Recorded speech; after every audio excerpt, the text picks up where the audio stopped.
This story is titled, My Wealthy Parents Called Me a Burden, Refused to Pay for College, and Abandoned Me. Years later, tried to cash in on my success. Instead, I sued them for $3 million and cut them out for good. Hey, everyone. Before we jump into today's video, I need your help. We've noticed the channel is losing some traction, and subscribing is one of the best ways you can support us. It's quick, free, and it helps us keep bringing you awesome content. Your support means the world. Let's keep this channel growing together. Thanks so much. Now let's start the video. So, my name's Josh, and I'm 27 now, running my own successful business. Life's good, but when I think back to my childhood, I realize how messed up it was. My parents, Stephen and Diane, were the definition of self-absorbed. They didn't just like their careers, they were obsessed with them. My dad was a hardcore business consultant, always crunching numbers and making deals. And my mom? She ran a chain of high-end boutiques, and her entire personality revolved around the words luxury and exclusive. Sounds like they had it all, right? But here's the thing. They never wanted kids. I wasn't part of their plan. I only existed because their families pressured them to settle down and have a child. They gave in, had me, and immediately regretted it. They didn't even try to hide it. Mom would say things like, "Do you know how many opportunities I missed because I had to be a mother?" Or, "If I didn't have to deal with you, I'd be dominating the West Coast fashion scene by now." Dad was worse. He'd look at me and go, "You've set us back years. If you hadn't been born, we'd have been so much further ahead." Yeah, they really said stuff like that. To my face. Growing up in that house was like being tortured all the time. They were constantly busy with their businesses, so I was basically left to raise myself. If I needed help with homework, they'd brush me off. "Ask your teacher," Mom would say, barely looking up from her laptop. And Dad? He'd mutter something about how he was building an empire and didn't have time for my childish problems. I'd watch other kids at school get picked up by their parents, who'd ask them about their day or cheer them on at events. Meanwhile, my parents couldn't care less. They never came to a single parent-teacher conference, school play, or science fair. It wasn't just neglect, it was complete disinterest. And when they did pay attention to me, it was only to criticize. I was a straight A student, but they never acknowledged it. Instead, they'd mock me for being into computers. "What kind of job are you going to get with that?" Mom would sneer. "Fixing laptops at a mall?" Dad would laugh and say, "You're not cut out for the real world. You'll never make it." But the worst part was how they treated me like I was the reason they weren't more successful. They acted like having me ruined their lives. If they were fighting about business, it always somehow circled back to me. Mom would shout, "If I didn't have to waste time on Josh, I'd have expanded by now." And Dad would reply, "He's a drain on us. We should have stuck to the plan. No kids." When you're a kid, you don't really understand what's wrong, but you feel it. I remember thinking, why do they hate me so much? For years, I thought it was my fault, that maybe if I was smarter or better at sports or less weird, they'd love me. But that didn't happen. The turning point came when I was about 16. My aunt, Laura, who's my dad's younger sister, visited us. She was one of the few family members who saw through my parents' perfect facade. We got along really well, and one day, I just broke down and told her everything. How my parents treated me, how they never supported me, how they blamed me for their setbacks. Laura wasn't surprised. In fact, she told me something that made everything click. She said, "Your parents never wanted a kid, Josh. They only had you because their families kept pressuring them. They've always resented you." Hearing that was like a bit hurting, but it also made things clearer. Their cruelty wasn't about me, it was about them. They saw me as an obstacle, not a person. After that, I stopped trying to win their approval. Why bother? Nothing I did would ever be good enough for them. Instead, I started focusing on myself. I threw myself into my studies and started thinking about how I could get out of their house and build a life of my own. The thing is, my parents didn't just ignore me, they actively tried to sabotage me. When I started applying for colleges, they told me they wouldn't pay for tuition, even though they could afford it without blinking. I begged them, saying, "This is my future." But Dad just laughed. "You don't have a future," he said. "You'll end up fixing computers for minimum wage." That moment was the last straw. I knew I couldn't rely on them for anything. If I wanted a future, I'd have to build it myself. By the time I was 17, I'd started saving up from odd jobs and tutoring gigs. I knew it wouldn't be enough, but I was determined to leave. My parents didn't care. In fact, they encouraged me to leave as soon as I graduated high school. "Don't let the door hit you on the way out," Mom said with a smirk. I packed my bags and moved in with Aunt Laura a few weeks before my 18th birthday. She wasn't rich. She worked in sales and lived in a modest apartment, but it felt more like home than my parents' mansion ever did. Laura had something my parents never did: compassion. When I first arrived, she looked me dead in the eye and said, "Josh, I can't promise to fix everything, but I'll help you as much as I can. You're not alone anymore." And you know what? For the first time in years, I actually believed someone had my back. The first hurdle was figuring out college. I'd been accepted into a decent university, but with no financial support from my parents, paying for it felt like climbing Everest with no gear. Aunt Laura immediately got to work. She wasn't the type to wallow or wait around for miracles. She sat me down at her tiny dining table and said, "We're going to apply for every scholarship grant and loan out there. If there's free money floating around, we're getting it." It wasn't easy. Most scholarships were highly competitive, and a lot of them required essays, interviews, or proof of financial need. The essays were fine. I had enough material to write a best-selling memoir about my parents' neglect, but convincing people I was deserving was harder. My parents' income disqualified me from many financial aid programs, even though they weren't giving me a dime. I remember one particular day when Laura and I were filling out applications. She looked at one of the forms, sighed, and said, "It's insane how your parents' money counts against you when they're the last people who'd actually help." She wasn't wrong. It felt like the system was rigged against me. Eventually, after weeks of writing essays, gathering recommendations, and jumping through bureaucratic hoops, I managed to secure a few scholarships. One of them covered 80% of my tuition, which was a massive relief. The remaining 20%? Laura insisted on covering it herself. I argued with her about it. I didn't want to be a burden, but she shut me down. "Josh," she said firmly, "helping you isn't a burden. You're family." Living with Laura wasn't just about survival. It was also about healing. She wasn't afraid to call out my parents' behavior for what it was: abusive. She'd say things like, "Josh, it's not normal for parents to treat their kid like a business liability," or "You deserved better, and it's okay to be angry about that." Those conversations helped me realize that the problem wasn't me, it was them. While Laura was helping me with college stuff, I was also working odd jobs to save up for living expenses. I took on everything from tutoring high school students in math to working the late shift at a local diner. It was exhausting, but it felt good to earn my own money, even if it wasn't much. When college finally started, I moved into the dorms. It wasn't glamorous, just a small room with peeling paint and a roommate who snored like a chainsaw. But I didn't care. I was finally out of my parents' shadow, and that was all that mattered. At first, I struggled to adjust. College was overwhelming, and I constantly felt like I was behind everyone else. While other students were going to parties or joining clubs, I was working part-time jobs to make ends meet. But slowly, I found my rhythm. I focused on my classes, built relationships with my professors, and started making friends. One of the first friends I made was Alex, a fellow computer science major who shared my love for coding and bad sci-fi movies. We bonded over late-night programming sessions and greasy takeout, and eventually, Alex introduced me to his group of friends. These people weren't just classmates. They were driven, ambitious, and supportive in a way I'd never experienced before. Over time, we started brainstorming ideas for projects, and one of those ideas turned into the tech company we run today. But back then, it was just a side hustle, a way to practice our skills and maybe make a little extra cash. None of us realized it would eventually become something big. Meanwhile, my relationship with my parents was non-existent, which suited me just fine. They didn't call, they didn't check in, and they definitely didn't care about what I was doing. The only time I heard about them was through Laura, who occasionally mentioned their social media posts or family gossip.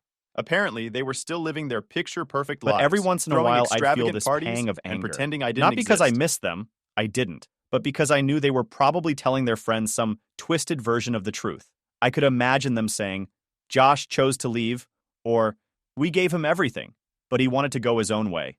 The thought of them rewriting history like that made my blood boil. I wanted to confront them, to call them out for their lies, but Laura always advised against it. "You're doing great on your own, Josh," she'd say. "Don't let them drag you down." By the end of my first year in college, things started to look up. I was excelling in my classes, my side hustle was gaining traction, and I finally felt like I had a purpose. But the most important thing? I proved to myself that I didn't need my parents. Every success, every step forward was mine and mine alone. Leaving their house had been the hardest decision of my life, but it was also the best one. For the first time, I was free to be who I was, without their constant criticism and negativity weighing me down. That year, I made a promise to myself. I would never let them back into my life. No matter how successful I became or how much they tried to worm their way back in, they would never get another chance to hurt me. Looking back, I think that decision, the decision to cut them out entirely, was the moment I truly started to heal. By the time I hit my senior year in college, my life had done a complete 180. I wasn't just surviving anymore. I was thriving. My side hustle with Alex and a few other friends had turned into something bigger. What started as a small software project in our dorm rooms was gaining traction. Companies were noticing us, and we were getting emails from people who wanted to pay for our services. It was surreal. I remember the day we landed our first big client. We were crammed into Alex's tiny apartment, surrounded by empty pizza boxes and Red Bull cans, when the email came through. It was from a mid-sized logistics company that wanted a custom solution for streamlining their operations. The contract? $50,000. We all just sat there for a minute, staring at the screen. Then Alex jumped up and screamed, "We're doing this!" That deal was the turning point. We registered our company officially, and within months, we were juggling multiple clients. Of course, it wasn't all smooth sailing. Balancing school, part-time jobs, and the growing demands of the company was exhausting. There were nights when I barely slept, running on caffeine and adrenaline. But for the first time in my life, I felt like I was building something that mattered, something that was mine. I didn't hear from my parents during this time, which was honestly a relief. Laura occasionally mentioned them in passing, like when they threw some extravagant gala or made a big donation to a local charity for the press coverage. But other than that, they were a non-factor in my life. Then came graduation. I wasn't just graduating, I was valedictorian. That was a moment I dreamed of for years. Standing on that stage, giving my speech, and looking out at the crowd felt like validation for everything I'd been through. I made sure Laura was in the front row. She was practically bouncing in her seat, grinning from ear to ear. She'd been there for me through everything, and seeing her proud made the moment even sweeter. But guess who decided to crash the party? Yep, Steven and Diane. They didn't reach out to me beforehand, didn't ask if I wanted them there. They just showed up. I spotted them outside the auditorium, mingling with other parents like they were part of the celebration. It took me a second to process what I was seeing. They were all dressed up, Mom in one of her designer dresses, and Dad in a suit that probably cost more than my tuition. I walked right past them on my way in, pretending I didn't see them. I wasn't going to let them ruin my day. After the ceremony, I planned to meet up with Laura and my friends to celebrate. But as soon as I stepped outside, there they were. Mom was all smiles, waving me over like we were best friends. "Josh, darling, there you are." I didn't even try to hide my annoyance. "What are you doing here?" I asked. Mom's smile faltered, but she recovered quickly. "We wanted to be here for your big day. It's such a proud moment for the family." Family. The audacity of that word coming out of her mouth almost made me laugh. Dad chimed in, "You're valedictorian. That's a huge achievement. We wouldn't miss it for the world." I stared at them for a moment, trying to decide if they were delusional or just plain selfish. Probably both. "You didn't even know I was valedictorian," I said. "You're here because it looks good for you, not because you care about me." That hit a nerve. Mom's smile vanished completely, and Dad's face turned red. "That's not true," he said, but his tone wasn't convincing. "Really?" I shot back. "Because the last time I saw you, you told me I didn't have a future. You kicked me out, refused to help with college, and now you're suddenly proud parents? Spare me." Laura stepped in at that point, probably sensing I was about 2 seconds away from making a scene. "Josh," she said gently, "let's go celebrate with your friends." I turned on my heel and walked away, leaving them standing there looking stunned. That night, I celebrated with Laura, Alex, and the rest of my friends. We went out for drinks, laughed until our sides hurt, and toasted to the future. My parents? I didn't give them another thought, but they weren't done. Over the next few weeks, they tried reaching out. They sent emails, left voicemails, even sent a handwritten letter, which was definitely Mom's idea. Dad wouldn't bother. In all of them, they claimed they just wanted to reconnect and be a family again. I wasn't buying it. They'd made it clear my whole life that I was nothing more than an inconvenience to them. Now that I was successful, they wanted back in? Yeah, no. At first, I ignored them. But then they started getting bolder. One day, I got a message from a mutual family friend congratulating me on my success and mentioning how proud my parents were. Apparently, they'd been telling people that they'd always supported me and were instrumental in my achievements. That was the last straw. I sent them a single email.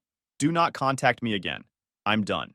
From that point on, I made sure they were completely cut off. No phone calls, no emails, no chance for them to insert themselves into my life. Looking back, that period was one of the most important in my life.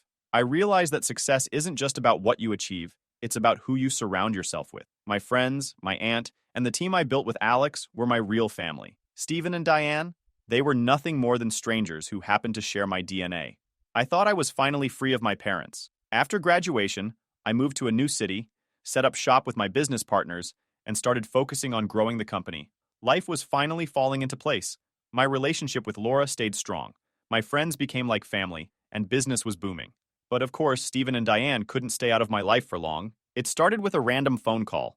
I almost didn't answer because the number wasn't saved in my phone, but something told me to pick up. "Josh, it's your mother," came Diane's voice, dripping with fake warmth. I hadn't heard from her for over a year, but her tone instantly brought back memories of every manipulative conversation we'd ever had. "What do you want?" I asked flatly. "We've been hearing about your business. It sounds like you're doing really well," she said. I could feel where this was going, but I let her continue. "Your father and I have been thinking," she said, her voice taking on that tone she used when she was trying to sell an idea she knew wasn't going to land. "We'd like to invest in your company. We could bring so much to the table. Connections, advice, financial backing. It's the perfect opportunity for all of us." I couldn't help but laugh. "You've got to be kidding me," I said.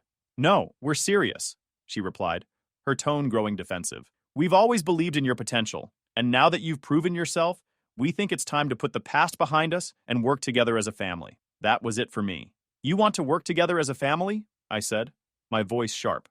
"Where was that energy when I was applying for colleges, or when I was living off ramen in my dorm because you refused to help? You're only interested now because you think you can make money off me." Diane sputtered, trying to come up with some excuse, but I hung up before she could finish. I thought that would be the end of it, but I should have known better. The next day, I woke up to an absolute mess. My phone was blowing up with messages from Alex and my other business partners. They'd all seen the same thing, a Facebook post from my parents, tagging not just me but also my company and everyone associated with it. The post was a masterpiece of lies and manipulation. They claimed I was a fraud, that my company only existed because of their generous financial support, and that I had cut them out of my life after using their money to get ahead. They made it sound like I was some spoiled brat who had turned my back on the people who had given me everything. And because they tagged my business partners, clients, and even some of our investors, the post got traction fast. Comments started pouring in, furious, with people either It wasn't just a congratulating my personal parents attack. for raising such It was a a direct successful threat to son my livelihood, or questioning my my business character was based my on their life. story, and they were dragging it through the mud to boost their own egos. After I calmed down, after Alex convinced me not to throw my phone out the window, I knew I needed to respond. But I didn't want to stoop to their level and get into a public argument on Facebook. That's not how I operate. Instead, I decided to let the truth speak for itself. Here's the thing. I had receipts. Back when I was still living with my parents, I started recording videos of their behavior. At first, it was just for my own sanity, a way to remind myself that the things they said and did weren't normal. But as time went on, I realized those recordings could be my shield if I ever needed to prove how awful they were. I had footage of Diane berating me for wanting to go to college, Stephen telling me I'd never amount to anything, and both of them openly admitting they wished I hadn't been born. I uploaded those videos to my public Instagram account, along with a detailed post explaining the reality of my relationship with my parents.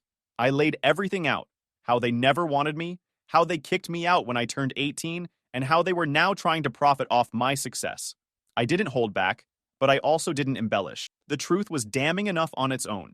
The response was overwhelming. Within hours, the post went viral. People were sharing it, commenting in disbelief, and calling out my parents for their lies. The tone of the conversation shifted fast. Suddenly, everyone was on my side. But the fallout for Stephen and Diane was brutal. Their friends, their colleagues, and even their clients started distancing themselves. I heard through Laura that the backlash was so bad that Mom had to shut down her boutique's social media accounts because of the hate messages pouring in. Good. Meanwhile, I wasn't done. I contacted my lawyer, Sarah, and explained the situation. She took one look at the Facebook post and said, "This is defamation, plain and simple. We're going to sue." Sarah didn't mess around. Within days, she filed the paperwork, citing not just the harm to my personal reputation, but also the damage to my business.